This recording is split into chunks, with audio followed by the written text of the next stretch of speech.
নজর রাখবো পরবর্তী সংবাদে। এগিয়ে চলো সঙ্গে শুরু হয়ে গেল এগিয়ে চলো ক্লাবের উদ্যোগে শিশু মেলা। প্রত্যেক বছরের মতন এবারও শিশু মেলার উদ্বোধন। 36তম শিশু মেলাকে কেন্দ্র করে ব্যাপক ভিড় এবং ব্যাপক উৎসাহ পরিলক্ষিত হয়। আজ উদ্বোধনে ছিলেন বিধায়ক তথা মেয়র দীপক মজুমদার। মেয়রের কি বক্তব্য শুনুন। কিন্তু পরবর্তী সময় আবার আমি আসবো, সঞ্জয় দাদা থাকবেন, কথা দিয়েছেন। আমি পরবর্তী সময় অবশ্যই আসবো। প্রতি বছরই আমাকে আমন্ত্রণ জানানো হয় এবং আমি অনেকক্ষণ সময় ধরে এই বিষয়গুলি দেখি। আমি প্রথমে এগিয়ে চলো সংঘকে ধন্যবাদ জানাই, বা বিভিন্ন মহল্লা যারা পৃষ্ঠপোষকতা আছেন তাদেরকে ধন্যবাদ জানাই এই ধরনের মেলা অনুষ্ঠিত করার ক্ষেত্রে তাদের সহযোগী হাত বা উদ্যোগ গ্রহণ করার জন্য।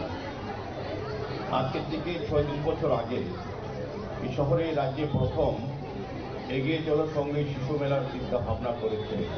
যে কতটা প্রয়োজন ছিল আজকে আমরা দেখি বিভিন্নভাবে বিভিন্ন সংগঠন, প্রতিষ্ঠান, ক্লাব এই কাজগুলি করছে, প্রয়োজনীয়তা উপলব্ধি করেছে যে বিভিন্ন মেলার সঙ্গে সঙ্গে শিশু মেলার অত্যন্ত প্রয়োজন। যে শিশুরাই আগামী দিনে আমাদের মেয়রের বক্তব্য আপনারা শুনলেন। শিশু মেলার প্রয়োজন শহরের বুকে কতটা ছিল বা রয়েছে তা আজকের দিনে দাঁড়িয়ে উপলব্ধি করা যাচ্ছে এগিয়ে চলো সংঘের এই আয়োজনের মধ্য দিয়ে, এমনটাই জানিয়েছেন মেয়র। ছোট্ট বিরতির পর ফিরে আসছি, সঙ্গে থাকুন।